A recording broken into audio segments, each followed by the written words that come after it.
रविप्रकाश और आप देख रहे शिवनाथ समाज। आप सभी को हनुमान जन्मोत्सव की बहुत बहुत शुभकामनाएं। मैं इस वक्त मौजूद हूँ दुर्ग के सबसे पुराने और विश्व के एकमात्र लंगूरवीर मंदिर में।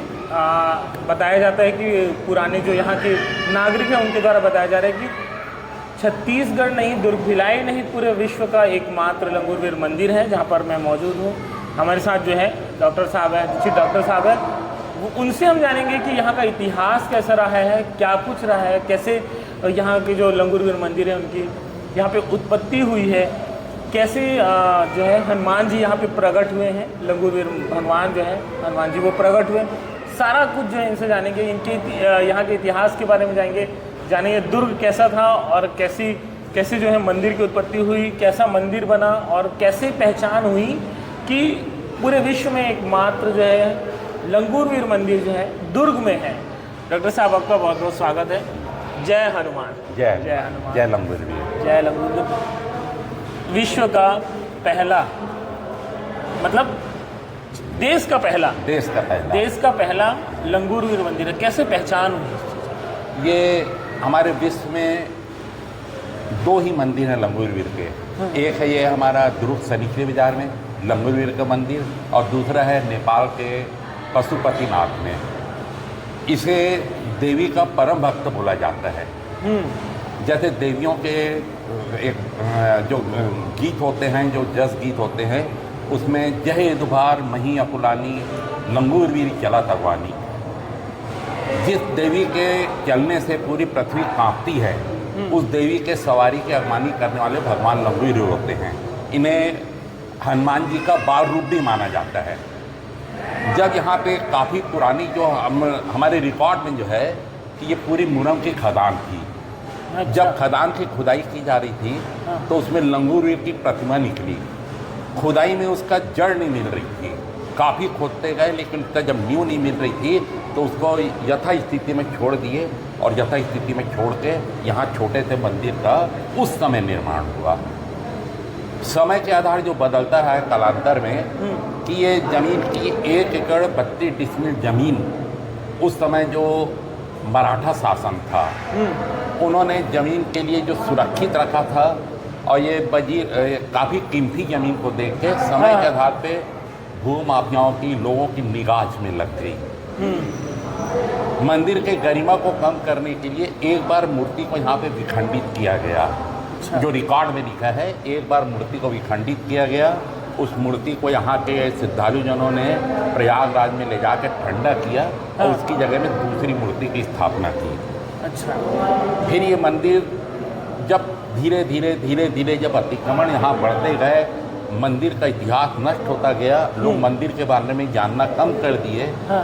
तब ये होता था कि इतने सारे बजरंगबली के मंदिर हैं, तो इस एक मंदिर के करने से क्या होगा, और भी तो कई मंदिर हैं। तब हम लोगों ने लोगों को इतिहास बताना शुरू किया 91 से कि ये बजरंगबली के बाल रूप हैं। और जिस तरह देवी के जो जस गीत का भी आपको बताया, देवी के परम भक्त कहलाते हैं। ये बजरंगबली हैं जरूर, लेकिन परम देवी भक्त हैं। जिस तरह कुंवारी कन्याओं का भोज होता है, जो नवरात्रि में कन्या भोज में एक बालक का रूप साथ में रहता है, तब कन्या भोज पूरा कहलाता है। तो वो जो बालक का रूप रहता है वो लंगूरवीर का प्रतीक कहलाता है। ये है। तो इसको समझाने में हम लोग को काफ़ी मेहनत करना पड़ा। तब हम लोगों ने 91 से मामला को बहुत हल्ला किए कि ये एकमात्र मंदिर है, इसका कहीं पे रिकॉर्ड नहीं है। शासन ने भी सर्वे किया, उनको कहीं लंगूरवीर के प्रमाण नहीं मिले। और वो जो है सिर्फ दुर्ग में है, सिर्फ एक दुर्ग में, दूसरा नेपाल के काठमांडू में। और उस समय जो 91 में उस समय यहाँ पे थी पटवा जी की सरकार, मध्य प्रदेश संयुक्त था। तो इस हल्ला को देख के शासन ने अपने स्तर पे जांच कराई। तब उन्होंने पाया कि पृथ्वी में 2 ही मंदिर हैं, उसमें एक ये छत्तीसगढ़ के दुर्ग में है। तब फिर उस समय लोगों की जागृति आई कि इस मंदिर को बचाना है। तो इसको बचाने के लिए इसको उस समय खंडहर स्थिति में हो गया था, जर्जर हो गया था। ये आप जो सामने वाला ढांचा देख रहे हैं, ये पुराना जर्जर था, ये तो सब नया बना है। उस समय ये था कि मंदिर में बैठने की जगह नहीं, अब गिरे तब गिरे, धीरे धीरे इतिहास नष्ट हो रहा था। और उसके तीनों तरफ अतिक्रमण है। ये कोठारी जी का नर्सिंग होम है। हाँ। इसके ये काफी मुख्य द्वार लंबे था। समय से विवादों ये में। नर्सिंग होम बना है सन 87 में। हाँ, पहले मुख्य द्वार हुआ करता। पहले मुख्य द्वार इस तरफ से था। हाँ। जैसे आपको मैं बताता हूँ किस तरह से छल कपट किया गया। हाँ। कि इस तरफ हमारा इधर भी दरवाजा था जो मुख्य दरवाजे पर खुलता था।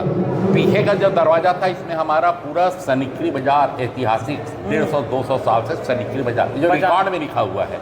यहाँ हर शनिवार को यहाँ बाजार भरता था। बाजार भरता, आज भी लगता है बाजार। आज भी लगता है, आज भी लगता है, लेकिन जगह का बहुत अभाव हो गया। लेकिन पहले की तुलना में अब मैं सोचता हूँ करीब 10% बचा है। पूरे दुर्ग जिले का सबसे पुराना सबसे पुराना बाजार सब... दुर्ग मड़ई ही फेमस थी। अब तो हर जगह मड़ई होती है, चौक चौराहे लेकिन दुर्ग मड़ई के नाम से फेमस था। यहाँ बड़े बड़े मेले लगते थे, पशु मेले लगते थे, कई प्रकार के आयोजन होते थे। दुर्ग का सबसे पुराना मंदिर है शायद, सबसे पुराना है कि इससे पुराना और भी कोई मंदिर?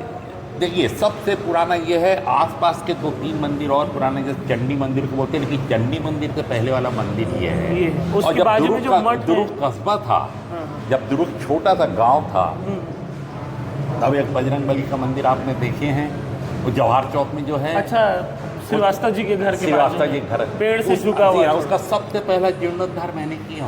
अच्छा, ये लंगूर का आंदोलन शुरू किया तो सबसे पहले उस जगह में खड़े करके, वो तो ऐसा टेढ़ा था, जड़ के ऊपर था, तो उसको पूरा बना के जीर्णोद्धार। अभी भी जड़ के ऊपर ही है। जी हाँ। आमदी मंदिर कितना पुराना है? आमदी मंदिर बहुत पुराना है। इससे पुराना आमदी मंदिर है? नहीं, आमदी मेरे ख्याल से करीब समकक्ष है, दोनों करीब समकक्ष है। जी हाँ, ये तो काफी प्राचीन है। यहाँ खदान, लंगूरवीर मंदिर पहले खदान हुआ था। पहले खदान था। खदान को खिलते खिलते जब वो जड़ नहीं मिली और मंदिर के ऊपर तक गया, तब उसको पहले ये ऊंचाई पे था। जो अभी आप देख रहे हैं ना, ये पहले ऊंचा था, नीचे नहीं था, ये ऊपर था। इसको तो हम लोगों ने पूरा भरा के करके इसको एक लेवल पे लाए हैं। ये मंदिर की क्या मन्नत से जुड़ी क्या चीज़ है? ये मांगो तो ऐसा कुछ कभी, जैसे क्या है, जैसे हमारा एक इसका मन्नत भी बता रहा हूँ आपको। लंगूरवीर को जो बोला जाता है कि ये पुत्र जिसके पुत्र नहीं होते, बांझ रहते हैं। जैसे एक आपको उदाहरण दे रहा हूँ, अमृतसर में आप गूगल में सर्च करिए, ये मैं पहले भी डालता हूँ, गूगल में सर्च करेंगे, अमृतसर में लंगूरवीर का मेला लगता है नवरात्रि पर्व में। अच्छा। ये मेला लगते आप 400 साल हो गए। आप गूगल में सर्च कर लीजिएगा भी। 400 साल से मेला लगता है नवरात्रि में, उसको बोला जाता है लंगूरवीर का मेला। उस लंगूरवीर के मेला में जो मनौती मानते हैं, जो बांझ रहते हैं, जिनको पुत्र नहीं होते, वो मनौती मानते हैं, और जिनकी मनौती पूरी होती है, वो नवरात्रि के दिन अपने बच्चे को लंगूरवीर मेला लंगूरवीर के रूप में सजा के लाते हैं। अच्छा। और हजारों की भीड़ रहती है। यानी पिछले मेला का मैंने जो सर्च किया हूँ, आप करिएगा अभी, लंगूरवीर का मेला बोलेगा, बहुत सारे आ जाएंगे, पूरे रिकॉर्ड आ जाएंगे, वीडियो आ जाएंगे। पिछले मेले में 12,000 लोग शामिल हुए थे लंगूरवीर के रूप में। अब वो जो मेला लगता है लंगूरवीर का, वो मंदिर जो है वो हनुमान जी का मंदिर है। वो परिसर दिखाएगा आपको, हनुमान जी का प्राचीन मंदिर, लेकिन मेला लगता है लंगूरवीर का मेला। तो लंगूरवीर को जो बोला जाता है, बाघ जिनके पुत्र नहीं होते, वो वहाँ पे अगर मानता मानते हैं तो उनकी मनोकामना पूरी होती है। अच्छा। ऐसा जो माना जाता है। तो ये तो पूरा लंगूरवीर मंदिर के इतिहास की, लंगूरवीर मंदिर की कैसा, मतलब लंगूरवीर भगवान जो है हमारी इस मंदिर में कैसे आए, वो आपने बताया। कैसे इस मंदिर को बनाने के लिए लड़ाई लड़ रहे हैं, वो सारा चीज़ आपने बताया। जी हाँ। तो अगर आप कभी भी दुर्ग आते हैं तो दुर्ग में शनिश्री बाज़ार है, जो सबसे पुराना बाज़ार है। वहाँ पे विश्व का सबसे पुराना एकमात्र जो है लंगूरवीर मंदिर है। तो आप कभी भी दुर्ग आते हैं तो लंगूरवीर मंदिर जो है ज़रूर आइए, लंगूरवीर भगवान के दर्शन करने के लिए। ऐसी रोचक कहानी, रोचक तथ्यों के लिए लगातार शिवनाथ संवाद के साथ आप बने रहिएगा। मैं रवि प्रकाश, धन्यवाद। और डॉक्टर साहब का बहुत बहुत धन्यवाद, जिन्होंने पूरी लड़ाई को बताया है कि लंगूरवीर मंदिर कैसे बना, लंगूरवीर जी कैसे यहाँ पे आए, सारा कुछ इन्होंने बताया। वो सारा कुछ आप देखिए, सुनिए, और कभी भी आप दुर्ग आते हैं तो ज़रूर जो है शनिश्री बाज़ार में जो लंगूरवीर मंदिर है, वहाँ पे आइएगा। धन्यवाद। चलिए, बहुत अच्छा लगा रवि भाई।